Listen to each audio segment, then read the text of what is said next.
How many times have you failed? Oh, endlessly. And you fail endlessly on the way to success. And we go into zero G and we gently raise him up and let him, let go and let him float there.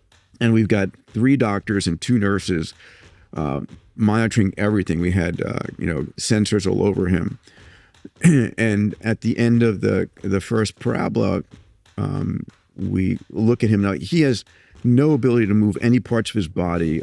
And if you Google Stephen Hawking and zero G flight, you'll see the photos there. And he's just smiling ear to ear. Oh, man. This growth of exponential technologies has empowered us all to do amazing things.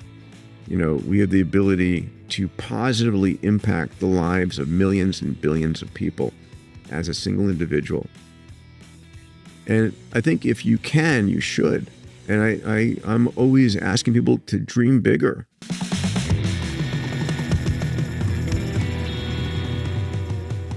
Welcome back to the Seano Show. I'm your host, Seano McFarland.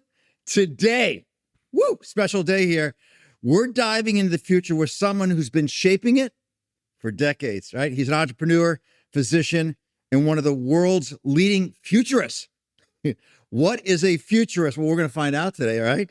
You might know him as the founder of XPRIZE Foundation, co-founder of Singularity University, or as a best-selling author who's written about exponential technologies and how they can transform humanity.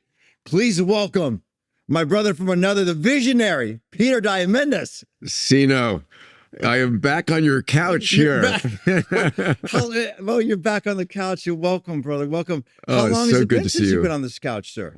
It's been a number of years because we shifted from during the COVID sessions or pre-COVID from the couch to walks and talks. Walks and talks. Yeah, trying to do double duty, get some exercise. That's how you roll. Get some fresh air, some sunshine, and have good, deep conversations. Good, deep conversations. It's been a while. How long have we known each other now? I want to say it's at least a decade. Yeah.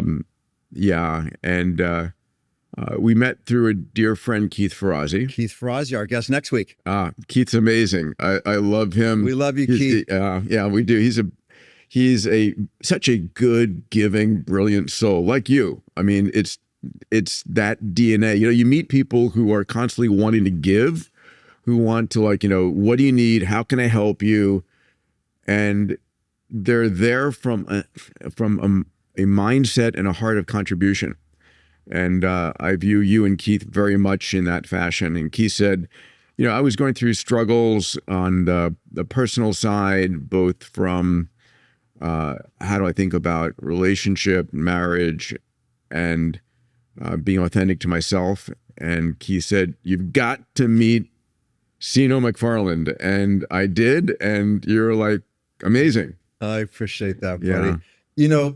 Peter, one of the things I love about you, and it's a long list, and we're going to get into it. Okay, thanks. You obviously have Mom, are you listening? You're going to hear a long list. And shout out to Mom too. Yeah, my God. But you've always been blessed with an extraordinary brain, but you're ridiculously curious, and you always want to go higher, and you always have a level of humility of knowing what you don't know. There's plenty I don't know. And that was the blessing of spending all our walks and everything, and our journey continues. And you've been a great friend and teacher to me. And actually, part of the reason why the show here is because you kept pushing me Seano, come on. If you're not going to do a book, do something. You got a message. Bigger game, buddy. Bigger game. Hit the world. Bigger game. Yes. So, buddy, for our folks who don't know about you, why don't you tell us a little bit about growing up? We'll work our way maybe into MIT XPRIZE. So my parents were both born on the island of Lesbos, which is one of the islands in Greece. I like joking and saying, hey, my mom and dad were both lesbians, which they are by definition from the island of Lesbos. It's like my two truths and a lie. That always gets them. It's a good one. It is. And my dad became a physician. He left the island for the very first time after high school to go and enter medical school exams. And he tells me the story of he's on the dock, he's on the boat for the first time leaving the island, going to Athens for the medical entrance exams. And his father's on the pier saying, if you don't pass, don't come back. Wow. Pressure. Yeah. Pressure. And he met my mom when she was 19 and he was in his mid-20s. And they were engaged inside of a week, which was, I guess a thing back then. And he followed her to the U.S., not speaking any English, became a very successful physician, OBGYN. And I sort of viewed his journey from the small island town of Mistignan on the island of Lesbos to New York, successful physician, as this incredible arc of life and journey, right? And so many people have that through their family history. I mean, America's a melting pot that enabled that. And so when I grew up in Mount Vernon, Westchester, New York. I was born in the Bronx, grew up in Westchester, then in Great Neck, and it was always expected I'd become a doctor. It was like that was the thing I was going to be. Yes, I wanted to be an astronaut, and Apollo and Star Trek got my juices going, and it captured my heart. And I told my mom one day, "Mom, I want to be an astronaut." And she goes, "That's nice, son. You're going to be a doctor." And that was the story of my life for the first 30 years. So I went to MIT undergrad, studying molecular biology, doing space stuff on the nights and weekends. Started my first ever space organization, a group called Students for the Exploration and Development of Space, SEDS. It's still going strong. God knows, 4 decades later. Yeah, I'm very proud of it. Jeff Bezos was the president of the Princeton chapter, and I was the national chairman of the group. And a lot of great people going through that. In the days when, in the 80s, space was not, this idea of private commercial space, it didn't exist back then, right? This is something governments do. This is something the Soviet Union, Russia, China, the U.S., India, and China, and Europe does. Anyway, that captured my heart. I did go to medical school, barely. Why did you go to medical school? You were so fascinated with space, and that was clearly the track you're on. I promised it to my parents. My mom and dad wanted me to be a doctor, and so I go to medical school. I went to Harvard, got into a joint MIT-Harvard program, and it was an interesting sort of splitting of my personality, because my heart and soul and true authentic self was in space, and but intellectually I was like, I'm going to become a doctor. And it's interesting, one of the things that you and I explored in our conversations is splitting yourself, being true and authentic to what your needs are and desires versus what you're doing to please other people, right? I was very much a people pleaser, still am, and just recognizing that in myself, which is a whole nother conversation. So I would be in medical school, doing the medical thing, and nights, weekends, every moment I had any flexibility, I'd be focusing on space. I'd be doing space research. I had started a space university and a launch company. And, my favorite sort of in the movie business would be the end of the second act of the movie. I find myself my fourth year of medical school running two companies in the space business, which is where I really wanted to be, and just really torn about, like, I'm either going to become a really lousy doctor and pursue my space interests, or I'm going to focus on becoming a great doctor and just be really sad. It was like, I couldn't do both. And then I get a call one day from my dean, Dean Tostison, God bless him. He's no longer with us, who calls me into his office. And I'm like, just like, for no unexpected reason, I'm really, really concerned. And so he goes, "Peter, listen, I got to talk to you. Your residents are telling me you're on the phone all the time."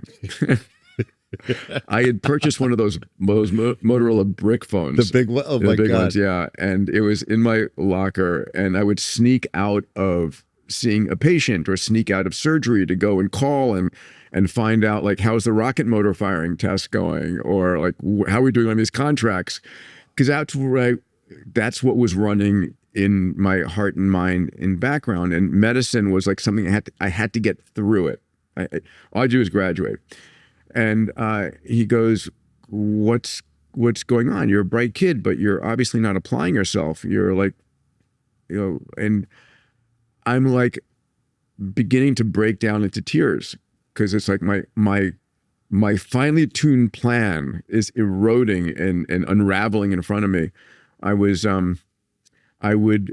remember my perfect day was I would work the night shift, 10 p.m. to 6 a.m. at the hospital.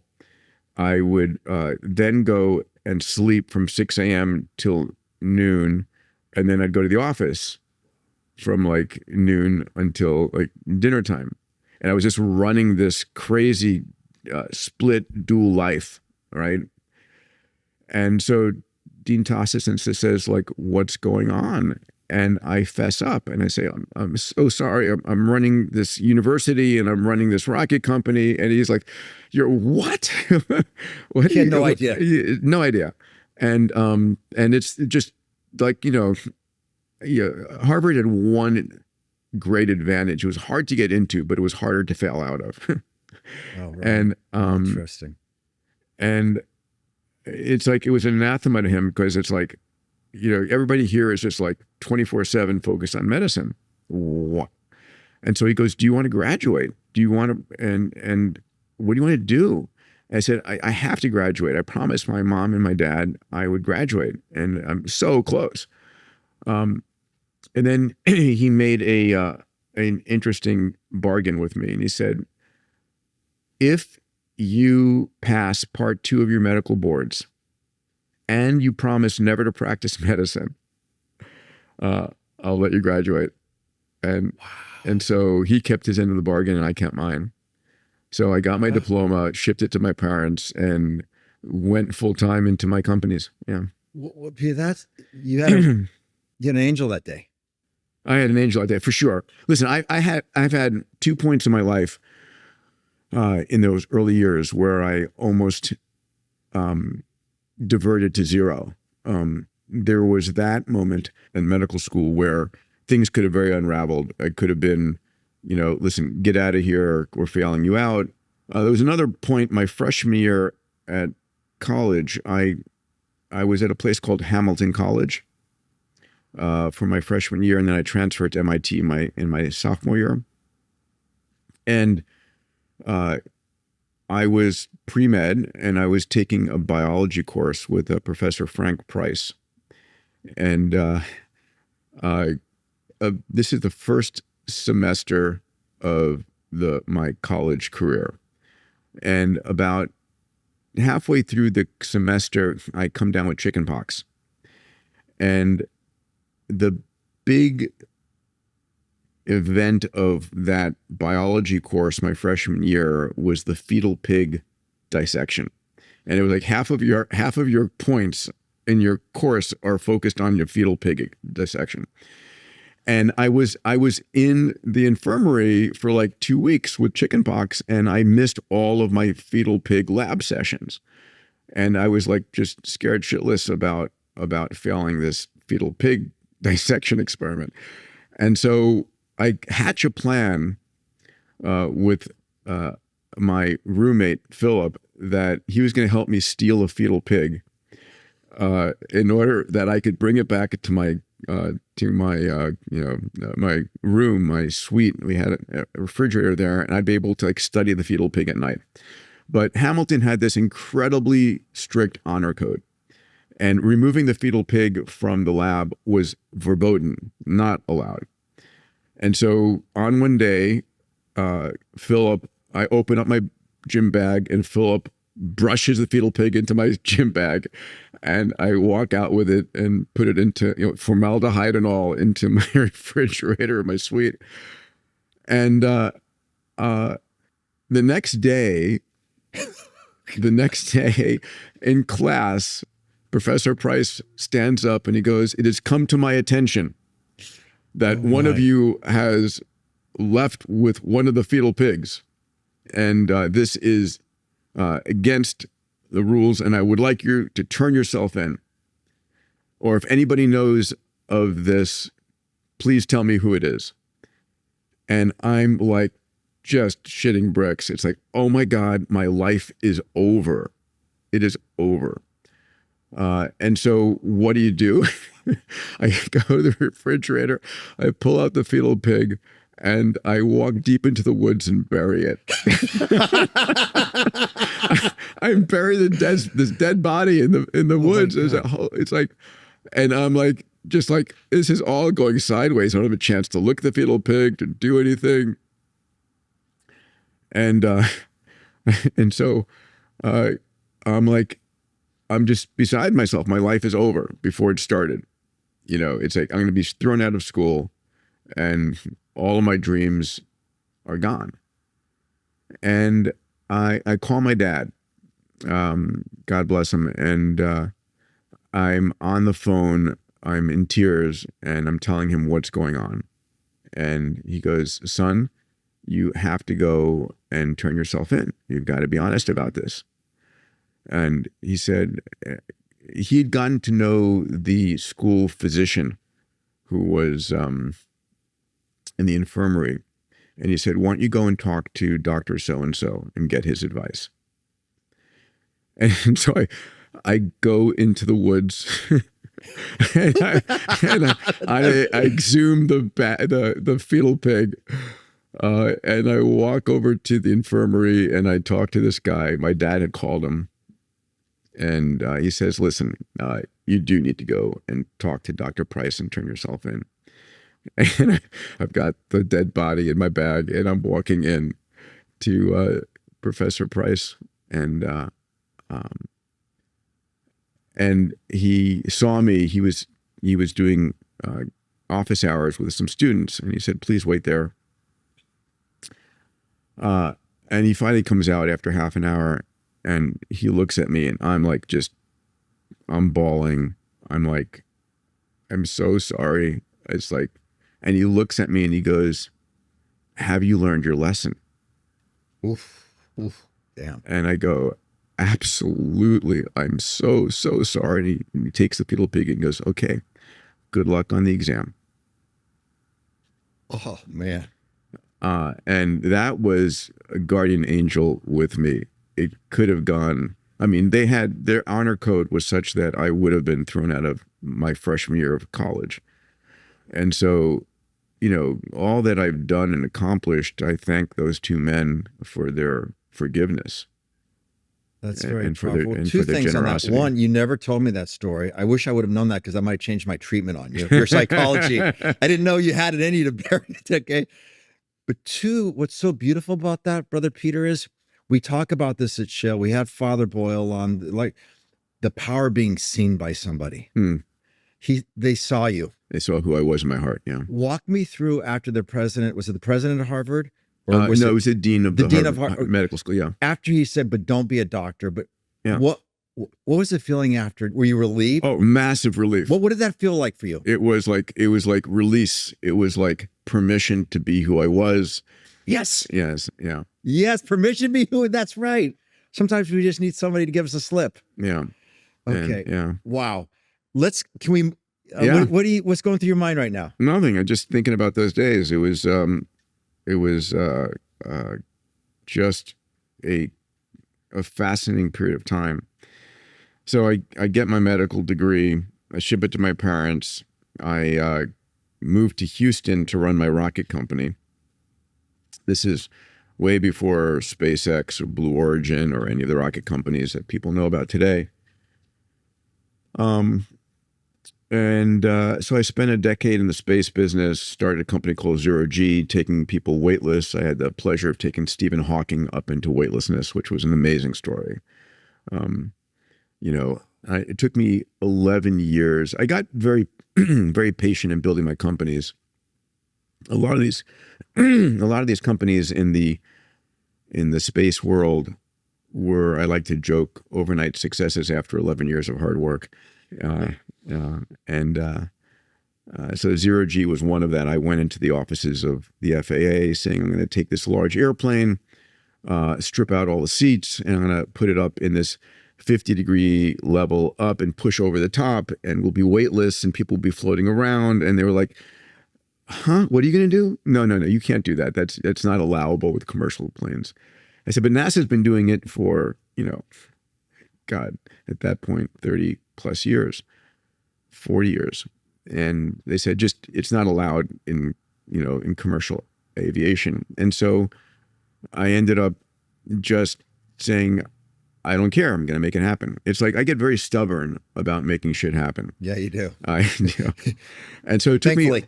What's that? Thankfully. Yeah. And so it took me 11 years from May 1993 until September 2004. And we got approval to fly people into weightlessness. I finally had the only person who could give me approval in the entire FAA was the FAA administrator, the very top, amazing woman, Marianne Blakey. I said, listen, I'm taking people to Russia to fly on an Ilyushin 76, a large cargo plane where you have to wear a parachute on your back for takeoff and landing because there are no seats in the cargo plane. And American businessmen are doing that, but we can't do it in the United States. And I said, we've got an amazing safe plan. We've done the engineering. We've done the test flights. We need someone. And so she said, well, we'll just have to make that happen. And she did. And she basically, in these large bureaucracies, a lot of people are empowered to say no, but very few people are empowered to say yes. Mm. So we did. But the art of what you do and the trick is finding people to say yes. Yeah, it's finding the right person. So It was interesting. A couple of years later, I met Stephen Hawking, right, the world's expert in gravity. It was after the original XPRIZE was won, and we're on the phone with his assistant and his computer, right? He's talking through a computer only, and he had heard about what we did with Spaceship One and the XPRIZE flights, and he said, I want to fly into space. And I said, Professor Hawking, I can't take you into space, but I can give you a flight into weightlessness, into zero G. And he said yes on the spot, which was amazing, right? He's wheelchair bound for 40 years, very frail. And I end up saying, okay, let's turn your flight into a fundraiser for ALS, Lou Gehrig's disease, what he had. And so the following week, we put out a press release that we're planning to fly Professor Hawking into zero G. And I get two phone calls. One of them from our aircraft operator, who was running our 727 airplane for us. And he goes, you're insane. You're going to kill the world's most famous physicist and you're going to destroy your company. Oh, man. And I don't think you should be doing this. The other call I got was from a government organization. I won't mention who they are, but their initials are FAA. And they said, you're not allowed to do this. And I said, what do you mean? I spent 11 years getting the allowance to do this. And they said, well, your operating specifications say you can only fly able-bodied people. And they said, clearly he's not able-bodied. And I said, I had the presence of mind to ask one question, which was, who determines whether he's able-bodied or not?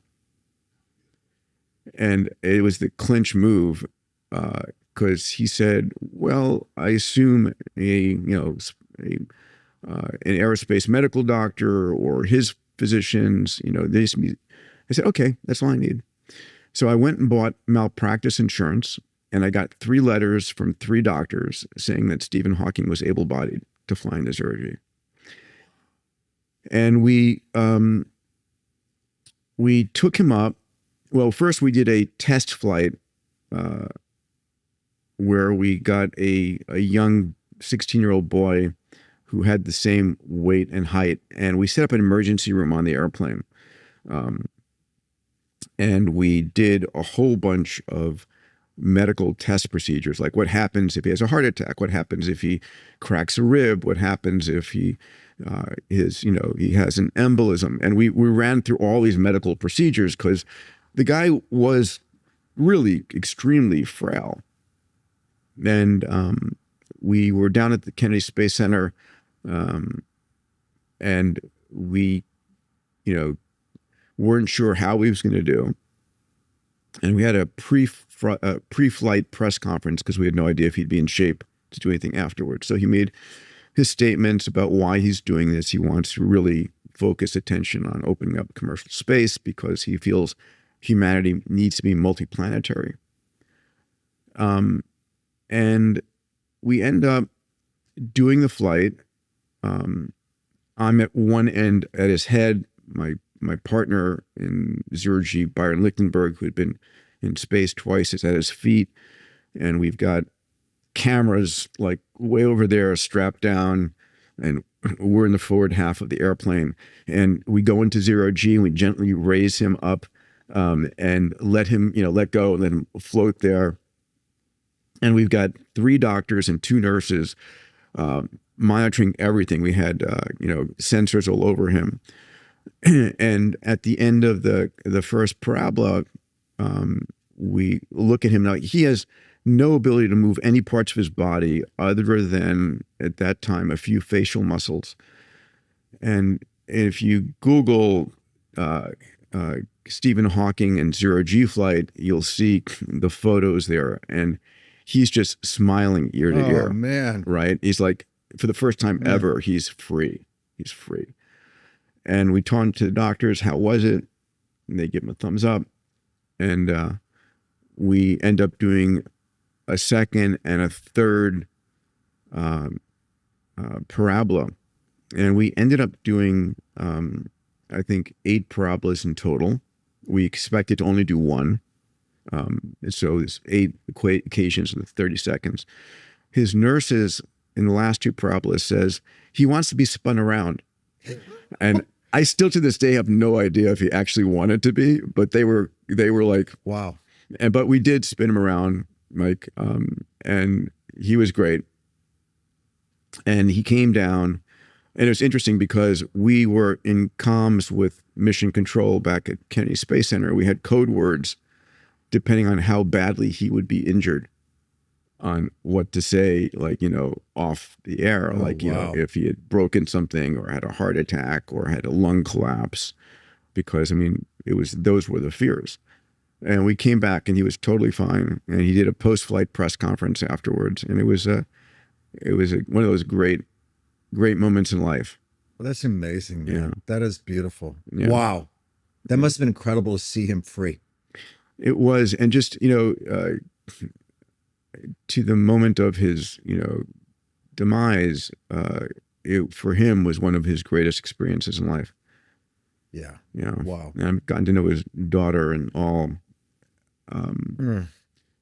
The other part worth mentioning is the work that you alluded to with the XPRIZE Foundation, which has been a lot of my body of work.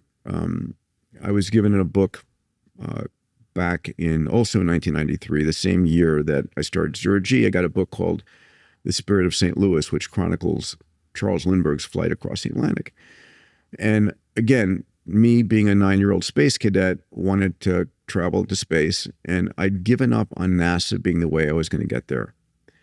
And I wanted to really do it privately, commercially, because the idea that you get selected as an astronaut, your chances are like 1 in multiple thousands. And if you do get selected, you fly like once or twice during your career, right? Not every weekend. And it turns out that half the astronauts at that point who had been selected had never flown. They were called penguins because they had wings, but they couldn't fly. Oh, right? So interesting. And so there's like, okay, there's got to be a better way to do this. And I read about Lindbergh crossing the Atlantic to win a $25,000 prize. It was like, okay, I'm going to create a prize to inspire private rockets to be made. And I'm going to make it $10 million. I had been in the rocket business but these were for small satellites, not for humans. And long story short, I came up with the idea of, could we do a $10 million competition for a suborbital space flight? So a rocket that can carry 3 adults, go up 100 kilometers, come back down, and be reused and go carrying 3 people to space again within 2 weeks. And that became the XPRIZE, X for Roman numeral 10 for 10 million, X for experimental. It just worked. And X really stood for a variable to be replaced by the name of the person who put up the 10 million bucks, like the Pulitzer Prize, the Orteig Prize, which was the prize for spaceflight, the Nobel Prize. Long story short, it took me 5 years to raise the $10 million. An amazing family, the Ansari family, funded it, and Anush Ansari, who is now the CEO of the XPRIZE Foundation, put up the money. We had 26 teams from 7 countries who worked on building these private spaceships. And a guy named Burt Rutan, not far from here in the Mojave Desert, backed by Paul Allen, built Spaceship One and won the prize on October 4th of 2004. Now, what was interesting was I started Zero G and XPRIZE in 1993, both independent companies, very little to do with them other than me running them. XPRIZE was won with the flight on September 29th and October 4th of 2004. Zero G did its first flight ever on like September 14th of 2004. Within 2 weeks of each other, having started 11 years earlier, they both came to culmination within a couple of weeks, my life was insane. Yeah. But that's such an amazing story about you bringing the money and everything it took to get the money and the marketing and kind of, Barnum and Bailey kind of stubbornness. Stubbornness. But what was really touching is when you told me is some of your heroes were in attendance for the, Yeah. Do you mind touching on that? No, not at all. It's really powerful. So the winning space flights for the $10 million competition were, again, the first flight on September 29th, and then the second flight on October 4th. And Burt Rutan, who is the brilliant engineer, designer who created the Voyager, that airplane that flew around the world, and Spaceship One, he planned it on October 4th, which was the anniversary of Sputnik, because he wanted to just boom. Yeah. He was that kind of guy, one right? in the eye, yes. And, I had my dad at both flights, which was super special for me. But it was William Shatner, Captain Kirk, was there. So I, as a child, the Apollo program showed us what was possible now. And then that scientific documentary called Star Trek showed us where humanity was going. And so I had the ability to meet Bill Shatner and invite him, and he was there like a kid in the candy store. And then since then, Bill flew on the Blue Origin suborbital flight and actually went to space on a suborbital flight. So, Elon Musk was there. I got to know Elon a few years earlier. I met him in 2001, before he had started SpaceX. He had just sold PayPal to eBay, and he was trying to figure out what he wanted to do next. He wanted to do this energy area, like electric cars, and he wanted to do space. And I was like, listen, don't build a rocket company, Elon. It's like, look at all these failed rocket attempts. I'd show him videos of all the centimillionaires and billionaires who had tried before him to build rockets. I said, fund my XPRIZE, because it had not been funded when I met him. I said, make it the Musk XPRIZE. And to this day, he still needles me by saying, you're the guy who You remember you telling me not to build SpaceX? I'm so glad you didn't listen to me. Yeah, we're going to talk a little bit more about him in a little bit here, but one of the reasons why I wanted you on the show, buddy, and is how many times have you failed? Oh, endlessly. And you fail endlessly on the way to success, right? So, I mean, just harking back to the examples I gave you, zero G. Again, I walk into the offices of the FAA, and they say nowhere in the federal aviation regulations, the FARs that govern it, does it allow you to do this zero G thing. And I would go in and petition and submit, and just, it was no, no, no, no, no. And I was like, at one point I was like, you're either going to die or retire before I give up. And I just was relentless on just trying to move it in some direction and get some credibility and move something forward continuously, and running out of money, and like, okay, no, I'm going to pick it up. This is worth doing. I believed that this was possible. This had to happen. And today anybody can go now and get a zero G flight. Our airplane operates. You go to gozerog.com and you can book a seat. I think it's around $7,500, and experience weightlessness, true weightlessness, like an astronaut does. And you get 15 parabolic flights, a few Martian, which is 1/3 your weight, a few lunar, which is 1/6 your weight, and then a dozen zero G parabolas. And the XPRIZE, which started in late '93 as well, I was told no well over 150 times. Right. I walk in to, I pitched countless billionaires on this, and CEOs of car companies and tech companies, and like, listen, here's the deal. We're going to inspire the first private commercial space flights. It's a $10 million prize. And the best part is you don't pay until after it's won. Mm-hmm. Right? It's like throwing yourself a touchdown pass. It's like a guarantee. Yeah. That was the pitch.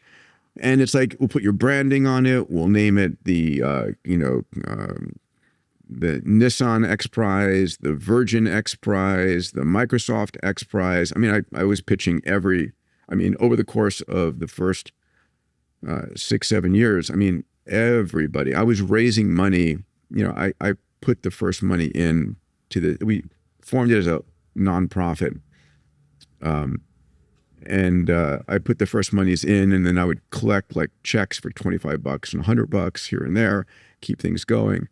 And then I'd collect checks for $25,000. We moved the group to St. Louis because the notion was St. Louis, which was where Lindbergh got his money, would have a historic tie to it.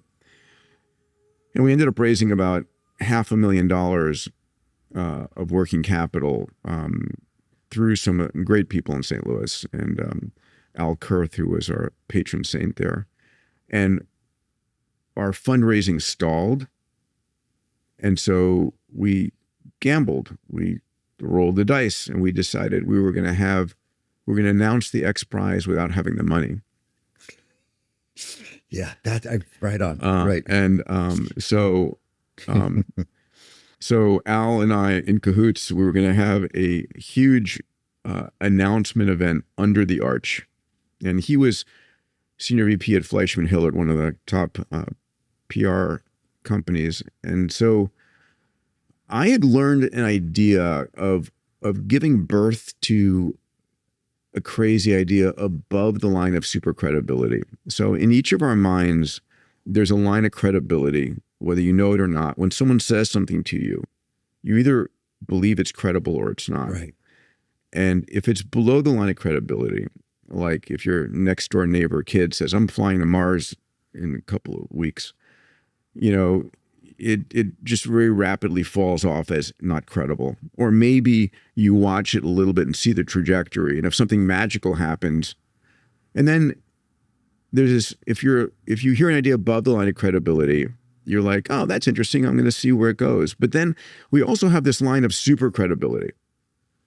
And when you hear about something that's super credible, you go, wow, that's amazing. When's it going to happen? You know, I remember when DreamWorks was announced, you had Geffen and Spielberg, I think, and Paul Allen, a few other people announcing. Katzenberg.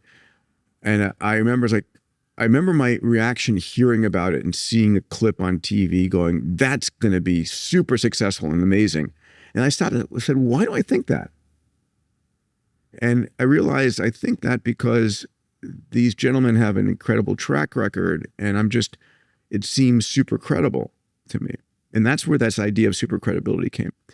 So on May 18th of 1996, after having raised $500,000 and making the decision to announce the prize, I had two of my board members resign because they said, you're nuts. You can't announce the prize without having the money. But I ended up creating a super credible event. So on stage with me under the arch in St. Louis, I had not one astronaut, but 20 astronauts on stage with me, including Buzz Aldrin, right, from Apollo 11. I had the head of NASA on one side. I had the number 2 person, Patty Gray Smith, from the FAA. I had the Lindbergh family there. Wow. And so we announced this event, and it was like front page news around the world. St. Louis entrepreneur announcing $10 million private space flight to space. We didn't have any teams. We didn't have any money. But I was like so hyper confident that someone would fund this thing. And so I went out on the road, like, you know, bravado in hand, and people started saying no. And I was like, what up? It's like their feeling was like, okay, someone's going to die trying. And that was the killer. Like they said, okay, why isn't NASA doing this? Can anyone really pull it off? And someone's going to likely die trying, and I don't want our brand associated with this. And so it was 6 years of no's, well over 150 rejections. But still, in my heart of hearts, I was like, I know that this is a good idea, and I know that this can work. And I read one day in Fortune magazine about a woman, Anusha Ansari, who had just sold her company, telecom technologies. She sold for $1.3 billion to Sonos Networks. And in her biography, now this was an issue of the world's wealthiest 40 women under 40. And I wasn't married at the time, so one of the financing options was that. Brothers got to do what a brother's got to do. You just got to. But Anusha was married. But in her biography, it said her dream was to fly on a suborbital flight into space. And I read this like 3 times to make sure my mind wasn't playing tricks with me. And I go, oh my God, this is her. This is her. This is her. I mean, and we're like, I'm 5 years into this competition having been announced, and teams are building spaceships, and they're calling me saying, do you have the money? We're going to make our test flight soon. A lot of pressure. A lot of pressure. My entire reputation, everything I've ever done is on the line here, on the line. And I burn the ships, right? Sometimes you burn the ships and you just can't move back. And I track down Anusha. She had sold her company. It was an asset sale. All of her company employees are gone. And I find her old executive assistant. I get her on the phone. I explain the situation. And I say, I'm gonna FedEx you a package of materials. Would you please get it to Ms. Ansari? And I would love to meet with her. And she does. And Anusha tells her side of the story, that she got her call from her assistant about some guy wanting to talk about private space flight. And Anusha's like, yes, absolutely. I want to meet with him. And so Byron Lichtenberg, my co-founder of Zero G and really one of our early co-founders of XPRIZE, and I fly to Dallas, Texas to meet with Anusha. And I met with her husband, her brother, her brother-in-law, and we end up parting ways without a definitive yes. But I was like, okay, she's really interested. We'll call you in a couple of days. And they did, and they said yes. And it became the Ansari XPRIZE as a result of that. And since then, because, success has many parents and failure has none, right? It's so true. On the heels of that, I was able to go and recruit Larry Page onto our board of trustees and Elon Musk and Jim Cameron. And on the heels of this success, it was like, oh, this is a great idea. Overnight success after 11 years of hard work, and it died 1,000 deaths on the way. And we've since launched 30 XPRIZes over 30 years now. Hard to believe it's 30 years old. $550 million in prizes, and driving some $10 billion in R&D. And again, it's only there because we were able to power through on that first one. And we were only able to power through because in my heart of hearts, I refused to give up, despite all of the no's. And you have to remember, we had 9/11 during the course of this, and then we had the Columbia space shuttle accident where it burned up on reentry. And I had friends of mine saying, listen, give it up, Peter. This is not going to happen. Good friends. Yeah, good friends, Dear close friends. friends. Yeah, families, friends. And it was like, give it up. It's just like you're torturing yourself. This is not going to happen. And I was like, no, I'm not giving up. Right. Wow. Thank God he didn't. Yeah. What's interesting about that is I always talk about here at Shell is you got to make a bet on you. Make a bet on you. Make a bet on you. Peter, knowing my audience, knowing what we do here at Shell, I think what I'd like to move in direction is you've written so many great books. Probably Abundance, my favorite. Talk to my audience about some of the things you've learned and about techniques and technology. I want to move into AI a little bit. How can AI, you're one of the leading experts in the world in AI right now. How can AI be helpful for people in recovery? Yeah, sure. Can we talk about that a little bit? Of course. So one of the organizations I founded after XPRIZE and these others is Singularity University, with Ray Kurzweil, one of the most prophetic, successful thinkers in the field of exponential tech and AI. And so we're living during a time of rapid exponential technological growth. We're all riding on top of computation, which has just been doubling in power over every couple of years. And in the last 10 years, it's been 10xing per year.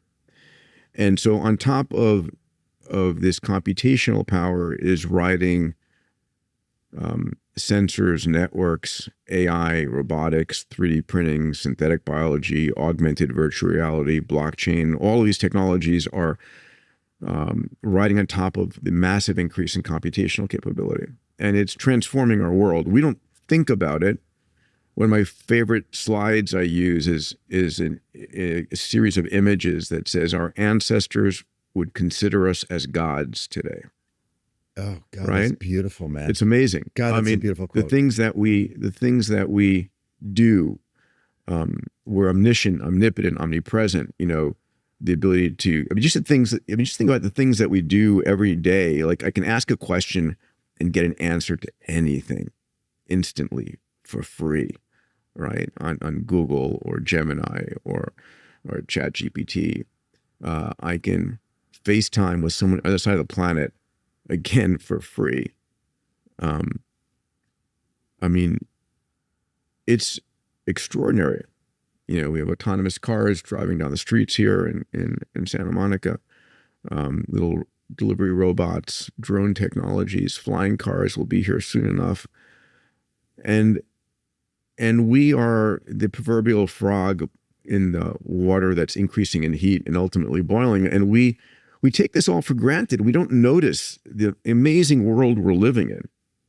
I mean, we are uplifting humanity across the board. And so my first book, Abundance, The Future is Better Than You Think, was a book to look at how technology is creating this incredible world of abundance, this world in which we're uplifting everybody. But we're so decimated by the news industry, right? One of the things I learned about, wrote about, and am on the top of the hilltop preaching as loud as I can is, our brains are neural nets. Our brains are 100 billion neurons, 100 trillion synaptic connections. And just like today's large language models and neural nets, our brains are shaped constantly by who we hang out with, what's on our walls, what we listen to, what books we read, what we watch. All of this stuff is constantly shaping our minds. And so in the world of large language models and neural nets, if you want to train a neural net to be able to recognize a cat, you show it images after images after images of cats, and then it, sees cats. If you showed a dog, it said it's a cat because that's all it's ever seen is cats. And if you're watching the evening news every night or opening and reading the newspaper, which I don't do either of those things, you're bombarded by negative news over and over again, right? And there's a reason for that. As we were evolving on the savannas of Africa 200,000 years ago, we developed an ancient piece of our temporal lobe called the amygdala, that everything you see and everything you hear goes there first. It's our danger alert. It's our early warning system. And if you hear a rustle in the leaves, you don't think wind, you think lion. Mm-hmm. And if you see a squiggle on the ground, you don't think stick, you think snake. And so, because that would save our lives. And so we were constantly in a state of like fear and scarcity. That's the default mindset of the human brain, fear and scarcity. I'm fearful and I'm hoarding because things are scarce. And it still drives us, but it evolved for a very different world that we're living in today. And so the old adage, if it bleeds, it leads, is so true. We pay 10 times more attention to negative news than positive news. Yeah. And so if you do the experiment, pick up the paper and count the number of negative stories to positive stories, it's at least 10 to 1. Watch the evening news. Every murder, every crooked politician, every problem in the world is being beamed to your living room in living color every 30 minutes, over and over and over again. And it's no wonder we think that the world is going to hell in a handbasket, right? So we're just decimated by this negative news. And so I learned that, and I learned the fact that we're actually, if you look at the data, on almost all levels, not all levels, but almost all levels, we're living during the most extraordinary positive time in human history. We've taken extreme poverty on Earth from 90% extreme poverty to down below 10%.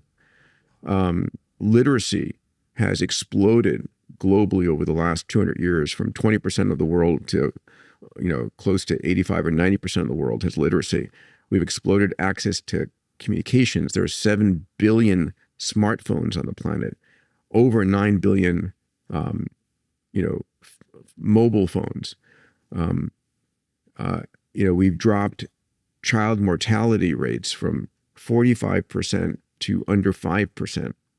Maternal mortality rates during childbirth have plummeted. Our longevity has doubled over the last 100 years. Amazing up and to the right situations, but we don't know that, see that. In fact, it's interesting. Violence has dropped precipitously. And deaths due to homicide have plummeted over the last 50 years. But because we now have every negative effect on the planet beamed to you, you think it's ever present and it's worse than ever before. And so I actively feel like people need to shape their mindsets to choose who you spend time with, what you read, what you listen to. And thank you for listening to this right here, right now. ultimately you can and should shape your mindset. Your mindset is the most important thing you have. Do you have an abundance mindset? Do you have a purpose-driven mindset? Do you know why you're on this planet and why you get up every day, right? What's what I call your massive transformative purpose in life? What is it that inspires you, keeps you going, captures your shower time? There's a great Mark Twain quote that I love. He goes, there are two important days in your life: the day that you were born and the day that you found out why. I love that, right? And it is so powerful. And this growth of exponential technologies has empowered us all to do amazing things.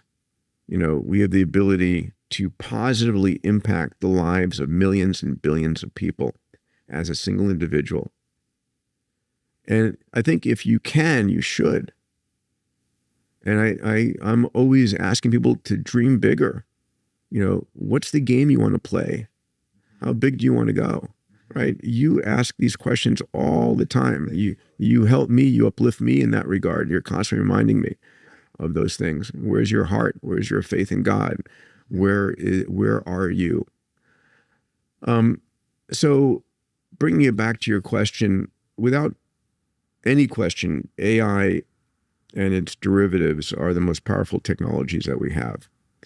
So AI as a concept began in the late 50s. There was a very famous conference at Dartmouth University. It gathered a number of engineers and physicists to come up. They coined the term AI and to develop the first AI. And they came up with a lot of ideas, but the computational power to run these algorithms never existed. And it's really the last 5-6 years that we have enough computational power in the form of these GPUs, these graphical processor units, which originally were developed for video games and then were used to mine Bitcoin. And then NVIDIA hit the triple jackpot of their product. These GPUs, now the H100s and the A100s, are the ideal processor units for running these AI algorithms, these large language models. And so, last 10 years, but really the last 5-6 years, we've seen enough computational oomph to run these algorithms and to create these large language models. And, GPT-2, which came out circa 21, 22, was a very cute elementary student who could tell a few cute poems, and GPT-3 came out and was more capable, and GPT-4 and ChatGPT escalating in capabilities to the point where, it is, I think we've passed the point of what's called AGI, artificial general intelligence. People argue that we haven't. I use AI all the time, and hopefully everybody here is experimenting with AI. And it's very easy to do either on Gemini or on OpenAI's ChatGPT, or Anthropic has a great system, Sonnet. All of these are effectively free, or $20 a month, but it's the most powerful technology in the world. You can measure these AIs in different ways. One way to measure it is by its IQ equivalence. And Claude 3.5, which is from Anthropic, reached an IQ of 101 about a year ago, 9 months ago, which is by definition above average human intelligence, right? And then GPT-01 reached an IQ of 120 about 4 months ago. And we're going to see that skyrocketing. So Ray Kurzweil, who's my partner in Singularity University, on my board of trustees at the XPRIZE, called by Bill Gates the most brilliant man in AI in the world, who's the futurist at Google, He's written a number of books. The Singularity is Near. The Singularity is Nearer. I'm not sure he's the greatest mind on book naming titles, but hey, the next book will be The Singularity Came and Went. But he, in 1999, predicted that we would have AI more intelligent than humans by 2029.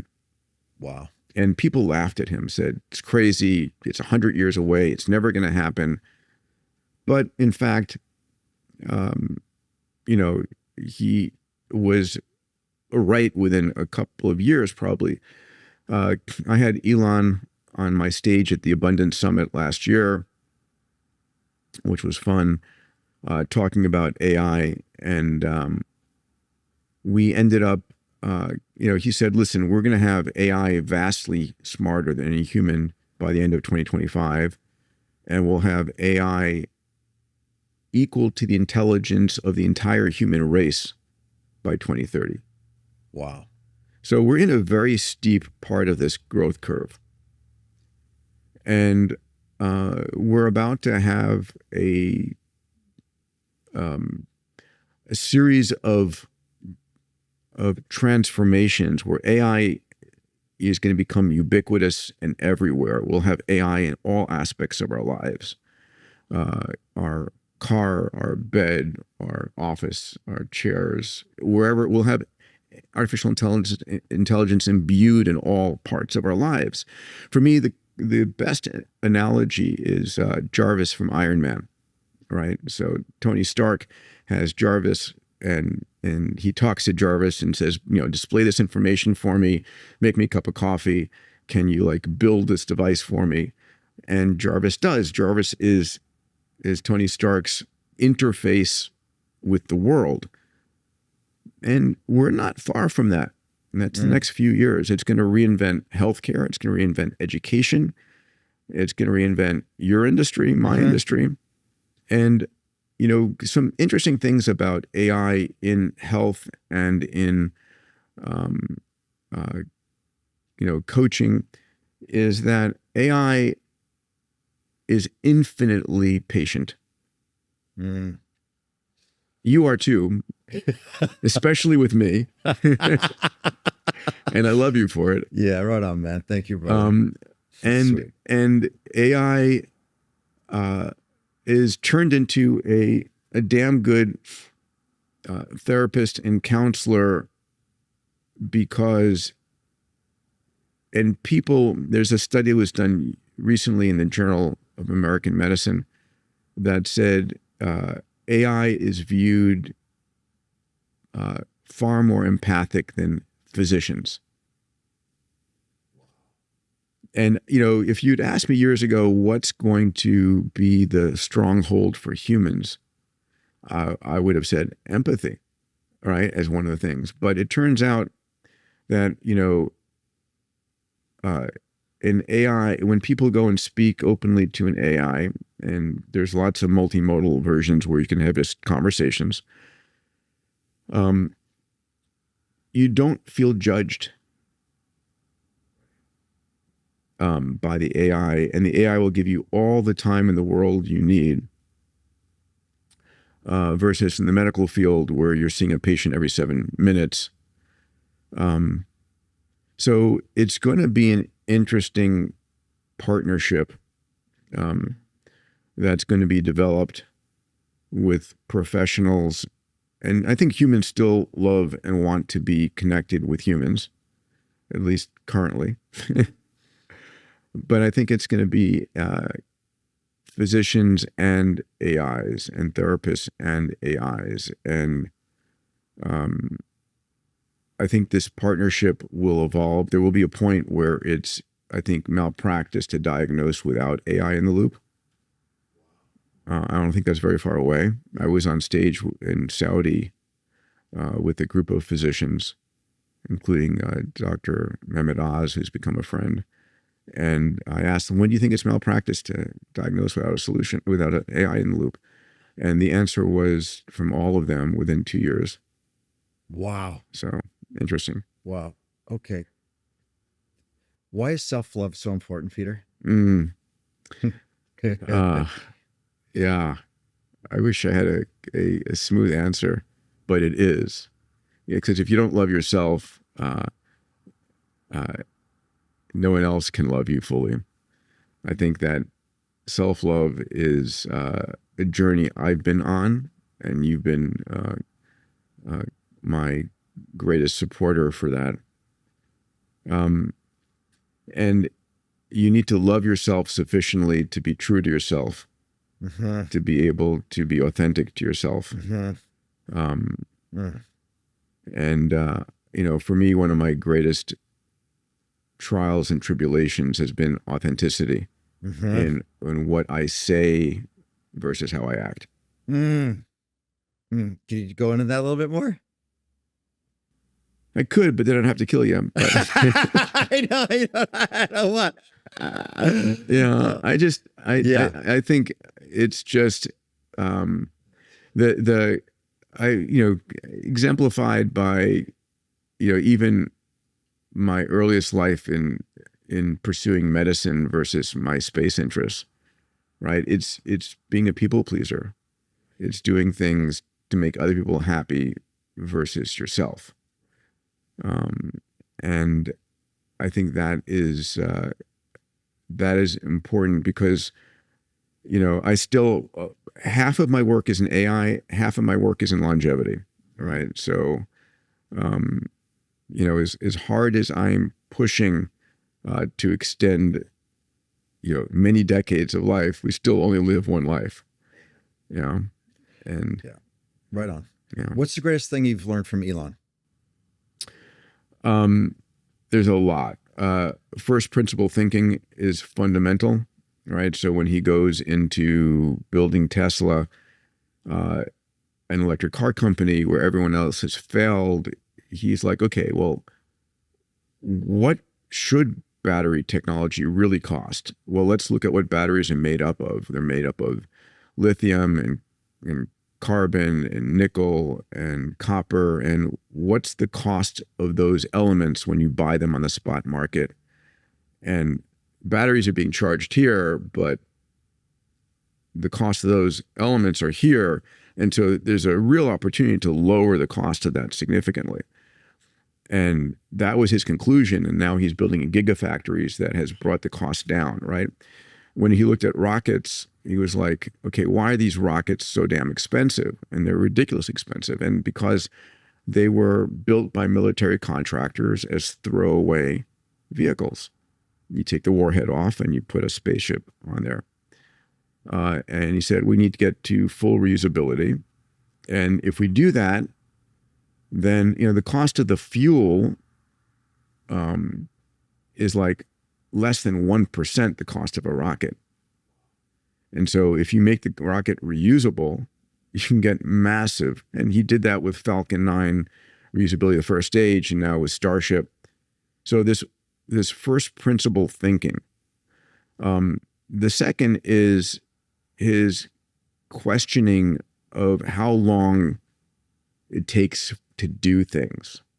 And so he has just massively compressed time. Like when he built XAI's first Colossus cluster of 100,000 GPUs to create his AI system called Grok, while everybody else was taking years. I remember I was on one of his early investor calls for this. He was raising $6 billion out of the chute. I mean, it's amazing when you have enough of a reputation, you can say, I'm going to do this and I'm going to raise $6 billion, and massively more than that comes in. But he says, this was like May, and he says,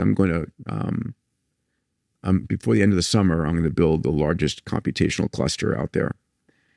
And he did it in 122 days. He beat his own objectives, and it snapped people's heads like, holy shit, how do you do this? And he sets ridiculous objective goals, inspires people. But the guy is amazingly brilliant. He gets in there when there's a hard problem, and he doesn't tolerate any bullshit. He doesn't tolerate people well. I mean, his ability to go to Twitter and fire 80% of the team. I mean, that would be something most people fear. What's the biggest takeaway you got from our brother Tony Robbins? So Tony's been. We love you, Tony. Yeah, absolutely. Tony's been a beautiful friend for You've done both two of books us. with him, right? 2 or 3? I know. We've done one book, Life Force, which was yes. a New York Times #1 seller. But we've started a couple of companies together. I think Tony wants, when there's a challenge, it's going in to understand somebody and understand what's driving them, what's causing them to think this way. What is it? Understanding the individual first before making any kind of accusations or making any kind of redirection on them. And it's human nature. I think his connection between emotions and energy and drive, the fact that we are emotional beings, and that emotions are one of the most important. Understanding emotions and understanding that is truly, we are that emotional being. We're not cognitive beings. We're emotional beings first and foremost. And to do anything big and bold means having that clear connection with why, and that emotional desire to do something. And the cognitive side is a very weak secondary driver. Wow. I love that, man. Okay. Final thoughts to the audience. What do you want to say to everybody? You got people struggling, you got people relapsing, you got people scared, you got people let's go there. Yeah, let's go there, please. First of all, I love you for who you are, and thank you for all that you've given me in my life. Let me just start with that gratitude. We're in a moment in time where we can all reinvent ourselves. While you think your future is tied to your past, it doesn't need to be. Your mindset is the most important thing you have. And, I like to say, if you take the most, if you ask what has enabled the most successful leaders on the planet, Mahatma Gandhi, Martin Luther King, Elon Musk, Steve Jobs, whoever you think of as your greatest heroes, and you say, were they successful leaders because of the money they had, the friends they had, the tech they had, or was it their mindset? Right? I hope you would agree it's their mindset, the way that they saw the world, the way they dealt with oncoming challenges, like the Matrix, just brushing it away, right? Or how they saw a challenge and flipped it into an opportunity, or how they dealt with where they saw opportunities when no one else did. All of that was mindset. And if you took away everything those leaders had, but they retained their mindset, I believe they would regain their prominence and their abilities. And so if mindset is that important, the question is, what mindset do you have? Where did you get that mindset? Your mom, your dad, your childhood traumas. And then what mindset do you desire? And what mindset will serve you in the future? And then how do you create that mindset? And that, remember, our brains are neural nets. They're constantly being shaped. And they're shaped by what you read, what you listen to, what you watch, who you hang out with, what's on your walls. It's just continuing to frame your mind. What are your beliefs? What is your mantra every day? What is your prayer every day? That's what's shaping your mindset. And your old mindset can be terminated and eliminated, and a new mindset can put you on a new path.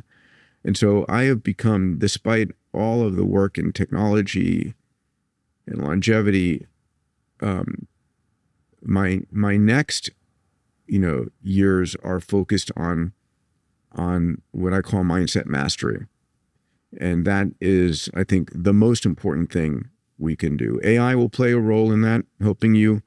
There will be a point in the very near future where our AI assistants, our AI avatars, our version of Jarvis, that you will give permission to watch everything you see, to listen to your phone calls, to read your emails. You'll give their AI permission because the more it knows about you, like what you're eating, where you're moving, all those things, the more it'll be able to help you.